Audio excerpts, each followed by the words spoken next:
सुनील, डरपोक साला अमिता और दोस्त अशोक के पीछे छिप कर बैठा है। हाँ, क्या लगता है वो अशोक तेरे को बचाएगा?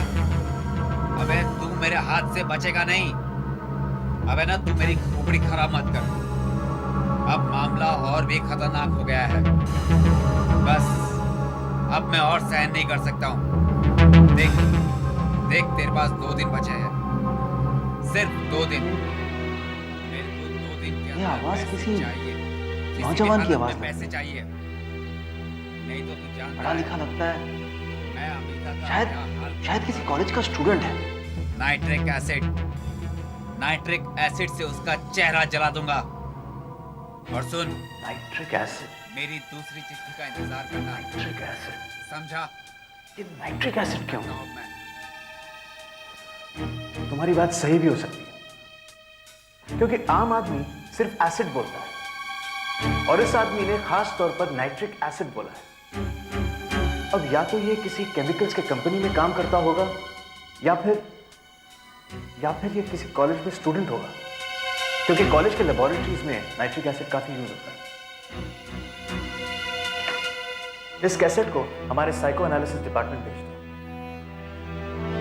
इस आवाज के जरिए हम पता लगा सकेंगे कि वाकई किस तरह का आदमी है। और मृदुला, अनुज को फोन लगाओ, देखो कोई और फोन आया था। सब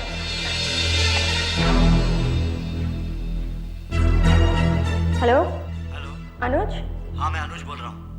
हाँ, मैं सीआईडी से बोल रही हूँ। जी कहिए। और कोई फोन आया था क्या उसका? हाँ आया था। आप यहाँ आइए और अपने आप देख लीजिए। 5 लाख की बजाय 10 लाख मांग रहा है। 10 लाख। आप यहाँ खुद ही आइए और सुन लीजिए आप। बेवकूफ, तो आखिर तूने मरने का फैसला कर ही लिया। अब बहुत ही जल्दी तेरी फोटो अखबार में छपेगी, तेरा भी क्रियाकर्म होगा। मैंने कहा था ना, मुझसे चालाकी मत करना। चुपचाप पुलिस कंप्लेंट वापस ले ले। और हाँ, एक मौका और देता हूँ तुझे जिंदा रखने के लिए।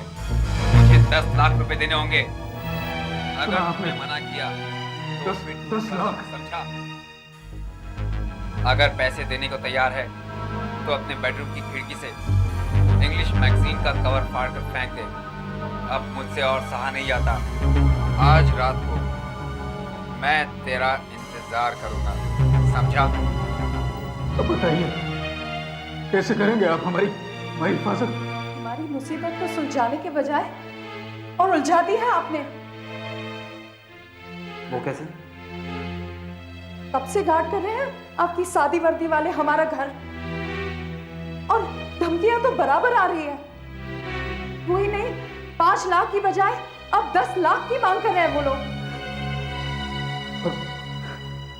तो वो लोग ये भी जानते हैं कि हम पुलिस तक जा पहुंचे। देखिए, इन ब्लैकमेलर्स में सब्र नहीं होता है और इसी बेसब्री की वजह से उन लोग गलती कर सकते हैं। और अगर इसी गलती में उन्होंने अमिता पर हमला कर दिया तो क्या होगा? ऐसा कुछ नहीं होगा, हम किस लिए हैं? देखिए अनुज जी, आप फिक्र मत कीजिए, हम हैं आपके साथ। मुझे लगता है हमें इस गाय को पैसे दे देने चाहिए। आखिर कब तक इस तरह डर डर कर रहेंगे हम? ये तो किस तरह की बात कर रही है? मैं उन्हें इतने सारे पैसे कैसे दे दूं? और हम कर भी क्या सकते हैं? हम इन लोगों के बारे में कुछ नहीं जानते, लेकिन ये लोग हमारी हर बात को जानते हैं। हम कब सोते हैं, कब जाते हैं, कब बाहर जाते हैं, हम कब रोते हैं, कब हंसते हैं, सब कुछ। एक अनजान दुश्मन का मुकाबला हम कैसे कर सकते हैं? लेकिन अमिता, मैं उन्हें 10 लाख रुपए कैसे दे दूं? क्या मतलब है तुम्हारा? अगर मैं उन्हें 10 लाख रुपए दे दूंगा तो क्या गारंटी है कि वो हमारा पीछा छोड़ देंगे? तो हम उनका तब तक इंतजार करें जब तक वो मुझ पर एसिड नहीं फेंक देते। मगर 10 लाख रुपए उन्हें कैसे? 10 लाख, 10 लाख, 10 लाख, क्या आपके लिए सिर्फ पैसा ही सब कुछ है? मगर अमिता, तब तक आप पैसे को सीने से लगा कर बैठे रहेंगे, मेरी कोई परवाह है आपको? मगर मैं 10 लाख रुपए कहां से लाऊंगा अमिता? कहां से? मैं बताती हूँ। अमिता, ये लोग अमिता मेरी बात सुन। क्या कर रही हो तुम अमिता? तो मेरी डेबिट ले लो। अमिता,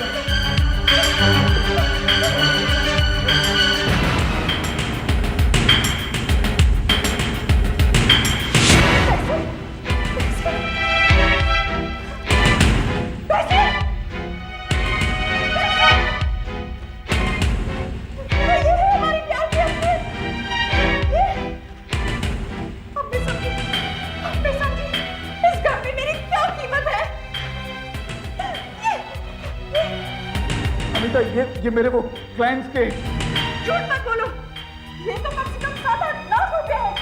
क्या मेरी जान पर बनी है और तुम फिर भी पैसे छुपा कर रखते हो? तुमको अपने पैसे छुपा रखो।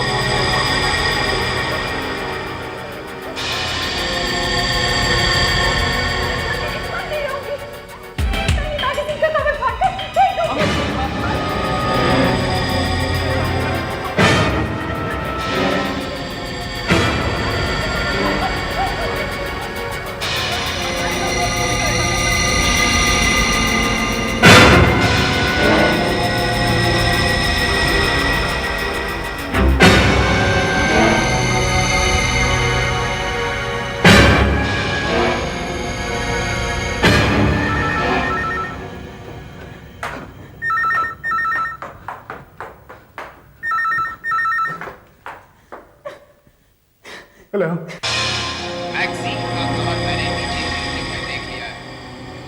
अच्छा हुआ कि तुम लोगों ने मेरी बात मान ली। की स्टाइल अब थोड़ी बदल गई है। शुरू में तो वो हम करके बोल रहा था, जैसे कि पूरे गैंग के लिए बात कर रहा हूँ, लेकिन अब वो मैं पे उतर आया है। मैं जैसे कि अकेला कुछ उतावला हो रहा।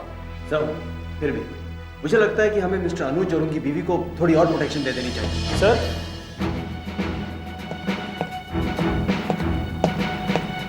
सर, यस सर, ये लेटर है, आप जाइए। धमकी देने वाले की पर्सनालिटी की रिपोर्ट आ गई। सर, क्या ये रिपोर्ट हमारे शक से मिलती है? उम्र 20 से 30 के बीच में, थोड़ा डरा हुआ, काफी भोरी, और उसकी धमकियों में चिढ़ना ज्यादा और खतरा कम। सर, हमने भी कुछ ऐसा ही सोचा था।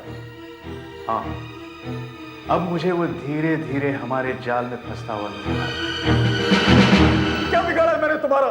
क्यों मुझे इस तरह से तंग कर रहे हो तुम? बोलो, कुछ तो बोलो, कुछ तो बोलो तुम।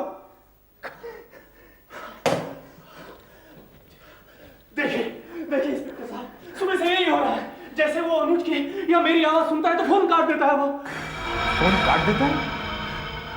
ये एक नई बात है। ऐसा क्यों कर रहा है?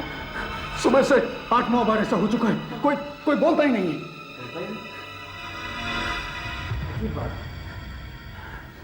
बोलता ही नहीं। हाँ,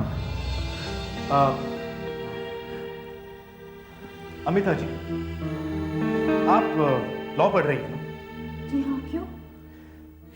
देखिए ना, पिछले 2 दिनों से आप कॉलेज भी नहीं गई हैं, और कब तक आप इस तरह घर में छिपी रहेंगी, बाहर नहीं जाएंगी? एग्जैक्टली। अमिता जी, आप कॉलेज जाइए, डरने की कोई बात तो क्या वो पकड़ा गया? नहीं। मगर आप अगर घर पर ही रहें और बाहर ही नहीं निकले तो वो समझेगा कि आप उसकी धमकियों से डर गए। इसलिए हमने फैसला किया है कि आपके साथ हमारी एक लेडी ऑफिसर सादी वर्दी में जाएगी। मेरे साथ? यानी मैं जहां भी जाऊंगी वो लेडी पुलिस ऑफिसर मेरे साथ आएगी? क्यों, ये ठीक नहीं है? अभी तो आप कह रही थी कि डर के मारे आप घर से बाहर नहीं निकलती। देखिए, वो यूनिफॉर्म में नहीं होगी और कोई बता नहीं सकेगा कि वो पुलिस वाली है। नहीं, मुझे कोई नहीं चाहिए अपने साथ। वैसे भी मैं घर से बाहर बहुत कम जाती हूँ।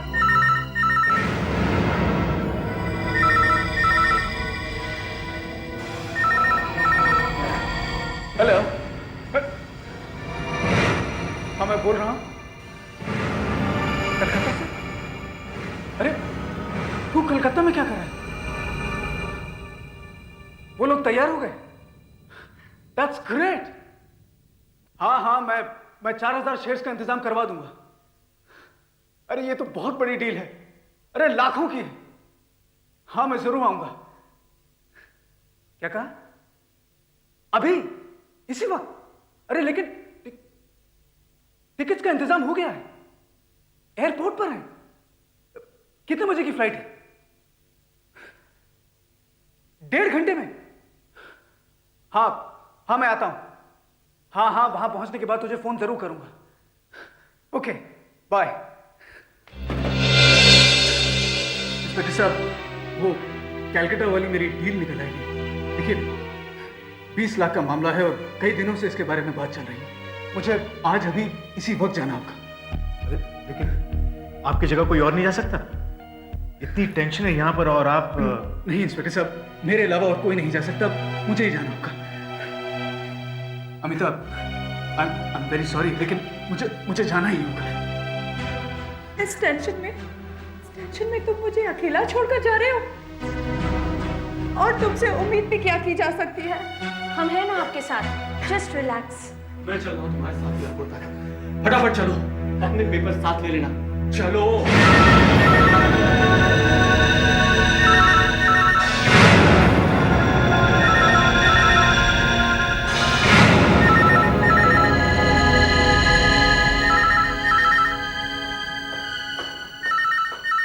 अमिता, तुमने पुलिस प्रोटेक्शन हटाकर ठीक नहीं किया। आखिर वो यही चाहता था ना, इसलिए मैंने किया ये। आगे मैं देखती हूँ कि वो क्या करता है। नहीं चाहिए आवाज की रिकॉर्डिंग। अमिता, नहीं चाहिए पागल बने। Amita please stop it. Amita कैसे पता चलेगा वो क्या चाहता है? Amita please stop it.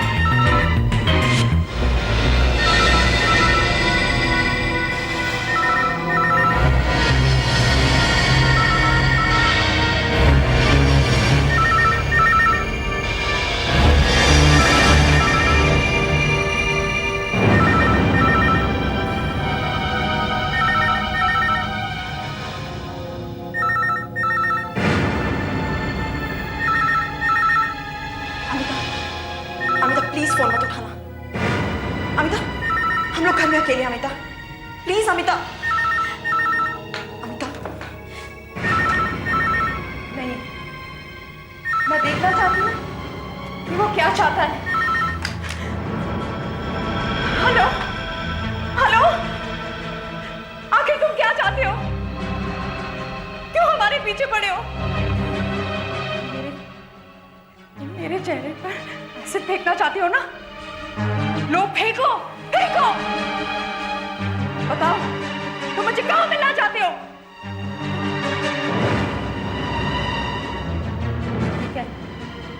ठीक है, मैं आ रही हूं।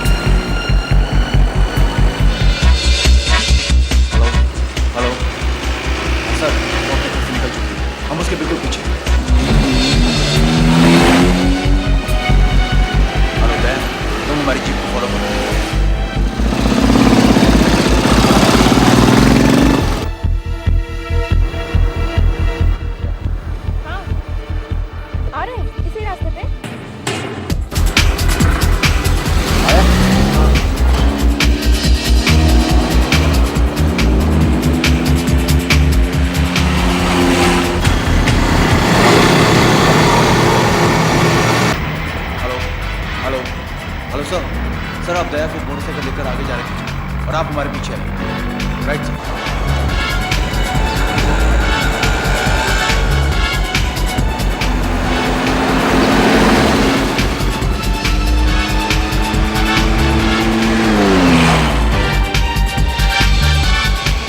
हेलो संजीव, अब तक तो आसपास कोई दिखाई नहीं देता। किसी को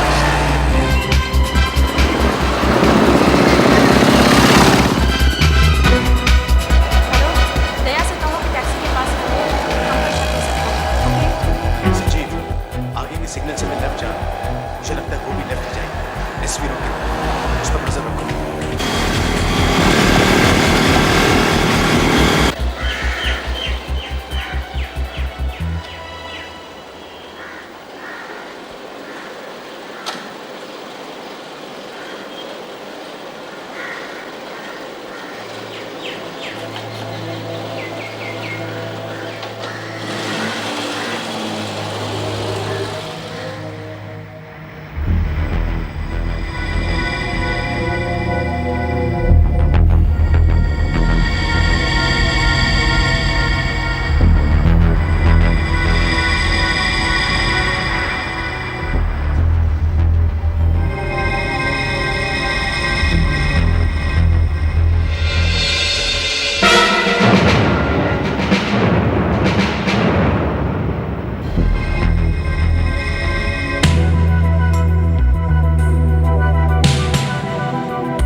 मेरा नाम रोहित है। मैंने कुछ नहीं किया। कुछ नहीं किया तो फिर अनुज और उसकी बीवी को धमकियां क्यों दे रहा था? बीवी? अनुज की बीवी? पिता की शादी हो गई है? क्यों? तुझे पता नहीं? नहीं, नहीं, मुझे नहीं पता। मैं सच कह रहा हूं सर। आज तक उसने मुझे कभी नहीं बताया कि उसकी शादी हो चुकी है, जबकि मैं उससे इतना प्यार करता था। इतना बड़ा धोखा दिया उसने मुझे। धोखा दिया? हाँ, उसने मुझसे शादी का वादा भी किया था और उस दिन उसने मुझे बताया कि उसके पिताजी उसकी शादी करने वाले किसी अमीर आदमी के साथ। और उसने मुझे यह भी बताया कि वो आदमी कुछ दिनों के लिए उनके साथ रहने वाला है और मुझे जल्दी कुछ करना चाहिए। फिर तो मेरी समझ में कुछ नहीं है मैं क्या करूं। फिर उसी ने मुझे आइडिया दिया। कौन सा आइडिया? उसने कहा कि उसका होने वाला पति बहुत डरपोक है, थोड़ा डराएंगे तो भाग जाएगा। मुझे मालूम ही नहीं था आगे करना क्या है। उसने मेरे फोन लेने ही बंद कर दिए। मैं उसको मिले बगैर रह नहीं सकता था। आज मैंने उसको मिलने के लिए बुलाया। मुझे उसके पैसे नहीं, सिर्फ उसका प्यार चाहिए था।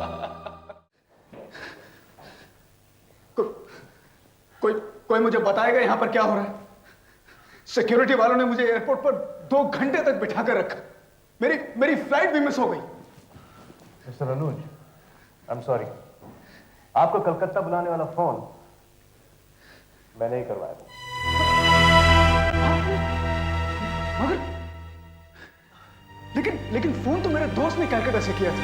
नहीं, वो फोन हम ही ने करवाया। मगर क्यों? क्योंकि जब जब आप फोन उठाते थे, फोन करने वाला फोन काट देता था। इसलिए हमें लगा कि आपको किसी भी हालत में यहां से हटा देना चाहिए, तभी वो हमारे सामने आएगा। तो क्या आपने उसे पकड़? हाँ, हमने उसे गिरफ्तार कर लिया। कौन है वो? और मेरे पीछे क्यों पड़ा? ये सब आप इनसे पूछिए, ये सब कुछ जानती है। हाँ, मैं सब कुछ जानती हूँ। मैंने ही करवाया ये सब।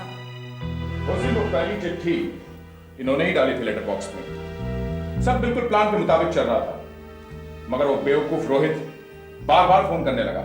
उतावला हो गया। क्योंकि उस बेचारे को मालूम ही नहीं था कि आगे क्या करना है। इसीलिए इनसे मिलने वो डिपार्टमेंटल स्टोर में इंतजार कर रहा था और इनसे वहां बात करने की कोशिश भी की। बेवकूफ को मालूम नहीं था? पुलिस वाला मेरे पीछे लगा था। मैं उससे कैसे बात कर सकती थी? इसलिए मुझे वहां से भागना पड़ा। ये आपको छोड़कर वापस कलकत्ता जाना चाहते हैं। वहां आपसे शादी करने से पहले इन्हें अपने कॉलेज के एक लड़के से प्यार हो गया। मगर इनके पिता ने इनकी शादी आपसे करने की ठान ली और इन्हें अपने पिता की बात माननी पड़ी। मगर शादी के बाद आपके साथ मुंबई आने के बाद हाँ, मैं वापस कलकत्ता जाना चाहती हूँ। इन्हें पता था कि आप एक सेंसिटिव और इमोशनल इंसान हैं और बहुत नर्वस भी। आप बहुत जल्दी घबरा जाते हैं।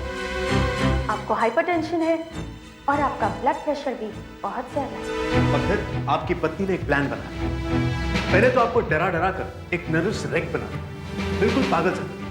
और जब आपका मानसिक तनाव बढ़ जाए तो किसी भी एक बात को लेकर एक बखेड़ा खड़ा कर दिया और फिर आपसे लड़ झगड़ कर मानसिक तनाव की दुहाई देकर आपसे तलाक मांग सकते हैं। आपके कबर्ड में छिपे हुए पैसे देखकर इन्हें अच्छा बहाना मिल गया। और यकीन मानिए, जब तक ये फाइनली आपसे तलाक मांगती, तब तक तो शायद आप खुद ही इनसे परेशान होकर इनसे छुटकारा पाने को तैयार हो। For more updates, subscribe to our channel, click the show links and enjoy watching the videos.